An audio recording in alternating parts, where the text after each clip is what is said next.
ولقد يسرنا القرآن للذكر فهل من مدكر.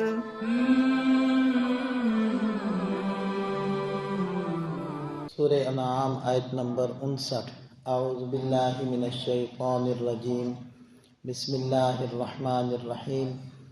وعنده مفاتح الغیب لا يعلمها الا هو ويعلم ما في البر والبحر وما تسقط من ورقة الا يعلمها ولا حبة في ظلمات الارض ولا رطب ولا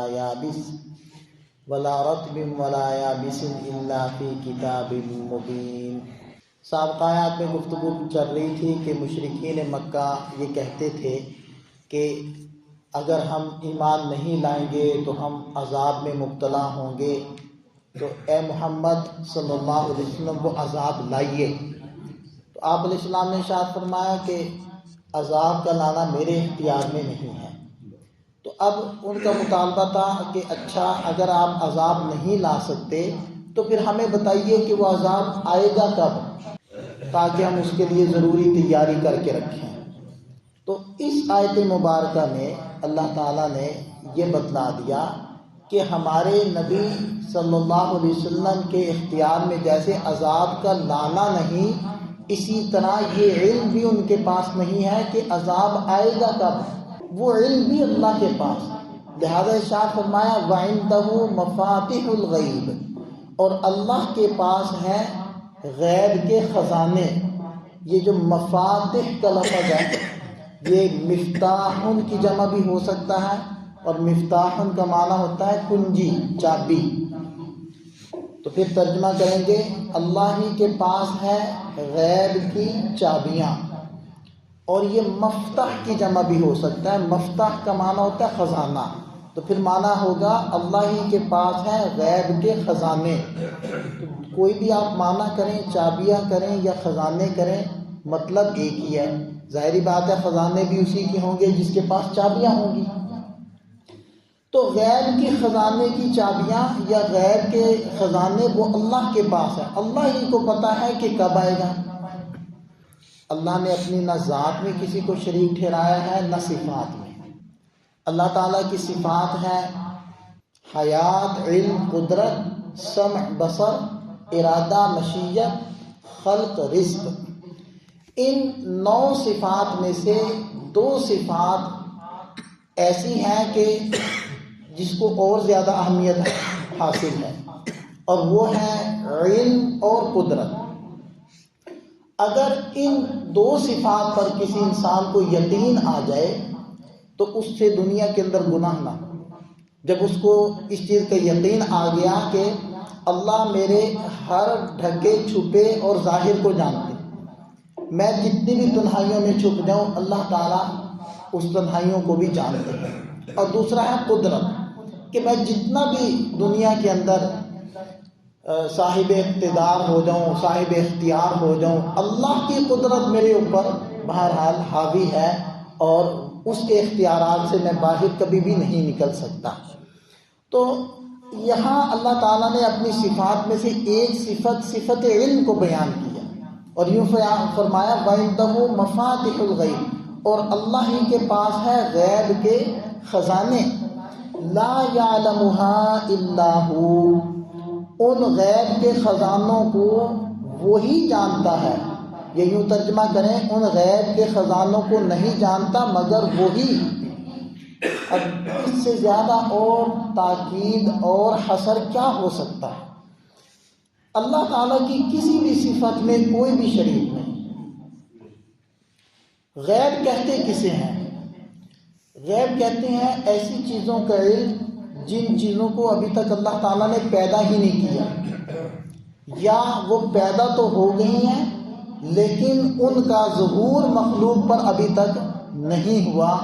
ان ساری چیزوں کا علم صرف اللہ کے پاس ہے. ہم اصل میں علم غیب کی تعریف درست نہیں کرتے، اس لیے ہمیں شک و شبہ ہونے لگ جاتا ہے کہ اس کے پاس بھی غیب کی باتیں تو ہیں. ہم سمجھتے ہیں کہ ہر وہ چیز جس کا علم عام لوگوں کے لیے جاننا مشکل ہے، اس کے اسباب نہ ہونے کی وجہ سے یا اسباب کے مخفی اور پوشیدہ ہونے کی وجہ سے اگر اس چیز کا علم دوسرے شخص کو ہو جاتا ہے، ہم سمجھتے ہیں وہ سب غیب ہے۔ جیسے بچے نہیں کہہ رہے ہوتے کہ کوئی بھی عجیب کام جو ہر بندہ نہیں کر سکتا تو اس کو بچے جادو کہہ رہے ہوتے ہیں، حالانکہ حقیقت میں جادو یہ نہیں ہوتا، وہ ساری ہاتھ کی صفائی ہوتی ہے۔ اب جتنے بھی یہ لوگ آ کر شو کرتے ہیں تو اس کے اندر وہ ساری ہاتھ کی صفائیاں دکھا رہے ہوتے ہیں، لیکن چھوٹے بچوں سے پوچھو تو وہ کہتے ہیں کہ یہ جادو ہے، حالانکہ وہ خود بھی کہہ رہے تھے یہ جادو نہیں ہے، یہ ہماری مہارت ہے، ہماری مشق ہے۔ تمہاری مشق نہیں، تم نہیں کر سکتے، ہماری مشق ہے، ہم کر لیتے ہیں۔ تو بالکل اسی طرح کوئی بھی چھپی ہوئی کوئی بھی ایسی چیز کہ جس کے علم کے حاصل کرنے کا ذریعہ عوام سے مخفی ہے اور اس خاص شخص کے اوپر مخفی نہیں ہے، اس کو وہ سبب حاصل ہے، تو ہم سمجھ رہے ہوتے ہیں کہ یہ سب غیب ہے۔ اب دیکھیں کہ حکیم، طبیب یا نباز جب نبض کے اوپر ہاتھ رکھتا ہے تو نبض چلتی ہے، نبض کے اندر خون چل رہا ہے اور خون کے اندر اثرات ہیں اس خوراک کے جو اس مریض نے کھائی ہے۔ اب اگر ایک مریض نے خوراک کھائی ہے اور اس کے اثرات اس کے خون میں آ رہے ہیں اور ان اثرات کو نبض دیکھ کر، نبض کی دھڑکن، نبض کے چلنے کو پہچان کر ایک نباز کسی بات کی خبر دیتا ہے، تو وہ خبر ان اسباب کی وجہ سے دے رہا ہے جو اسباب اس کو حاصل ہے اور عام بندوں کو حاصل نہیں، تو وہ علم غیب کیسے ہو گیا؟ ہاں یہ نباز ذرا بتائے کہ ایک ہفتے کے بعد نبض کی کیا صورتحال ہوگی؟ نہیں بتا سکتا۔ تو اسباب کا مخفی ہونا یا اسباب کا عوام کو حاصل نہ ہونا، اس کی وجہ سے اگر کوئی علم حاصل ہوتا ہے تو وہ غیب نہیں کہلاتا۔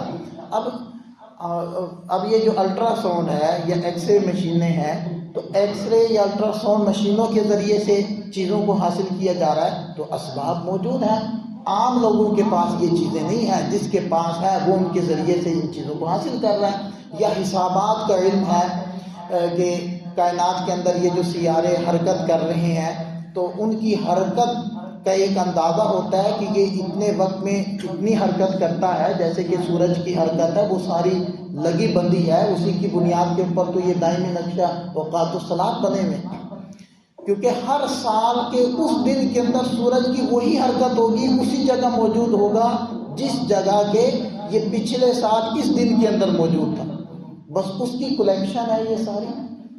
تو یہ تو بالکل ایسی ہو گیا کہ جیسے ایک گاڑی اڈے سے نکلتی ہے اور اس کی رفتار اتنی ہو تو وہ کتنے منٹ میں کتنا فاصلہ طے کر کے لاہور میں کس وقت میں پہنچ جائے گی، اس کو کوئی بتاتا ہے اپنے حساب کتاب سے، تو وہ واقعتاً اسی طرح پہنچ گئی، تو دوسرا حیران ہو کہ بھئی تیرے پاس تو غیب کا علم ہے، تو سمجھدار کہے گا بھی یہ غیب کا علم نہیں ہے، یہ اس کا تجربہ ہے، یہ اس کا مشاہدہ ہے، یہ اس کا حساب کتاب ہے۔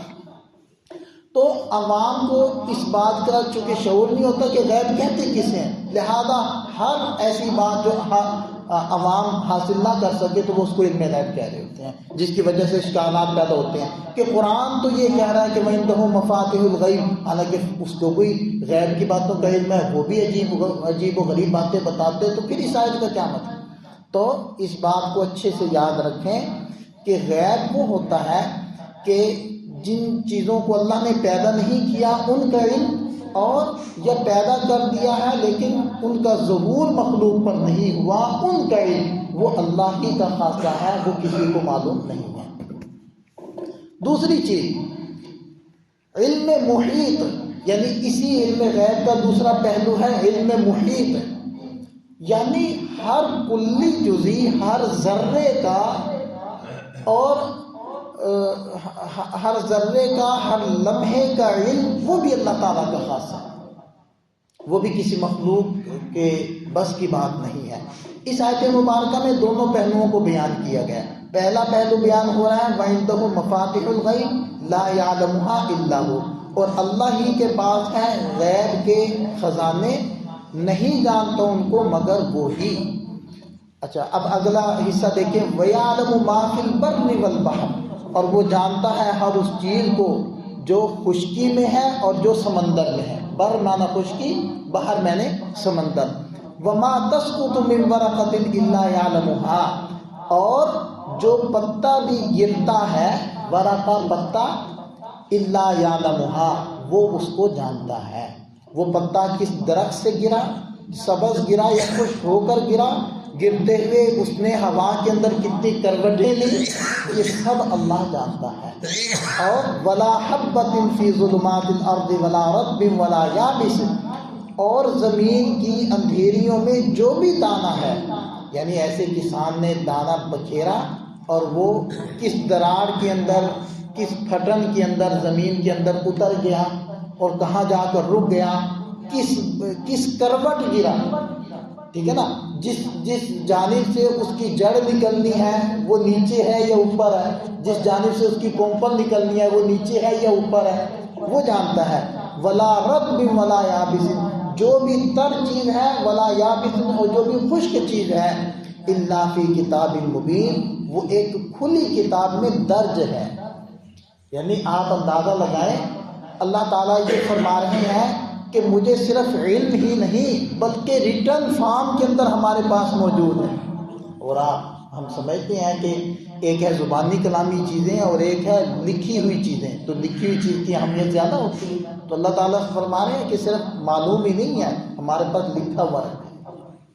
یہ ہے علم غیب اور علم محیط۔ یہ علم محیط کو اللہ تعالیٰ نے بیان فرما دیا، تو علم غیب ہے اور علم محیط ہے، یہ صرف اللہ کا خاصہ ہے، اس کے اندر کوئی بھی شریک نہیں۔ ہاں، جو اللہ تعالیٰ نے اپنے انبیاء کرام کو، اپنے نیک بندوں کو علوم عطا فرمائے، ظاہری بات ہے وہ مخلوق کے پاس نہیں ہے، اور ان انبیاء کرام کے پاس وہ علوم کیسے آئے؟ وہ بذریعہ وحی آئے، بذریعہ الہام اور کشف آئے۔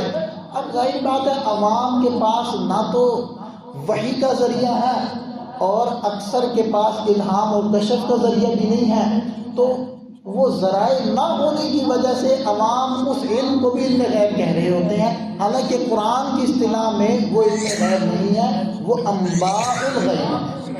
اب یہ بات اچھے سے واضح ہو جاتی ہے کہ اللہ کی جیسے ذات کے اندر کوئی شریک نہیں، اس کی صفات میں سے کسی صفت میں کوئی شریک نہیں، وہ اکیلا ہے، تنہا ہے، وحدہ لا شریک ہے۔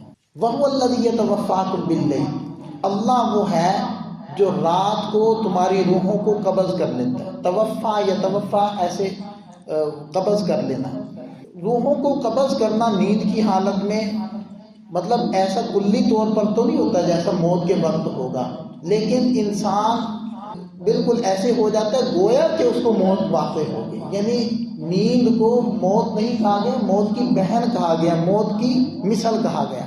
دیکھیں انسان کے اندر تین چیزیں ہیں، ایک اس کا بدن ہے، دوسرا اس کے اندر روح ہے جو بدن میں چھپی ہوئی ہے، اور تیسری چیز شعور ہے جو روح میں چھپا ہوا ہے۔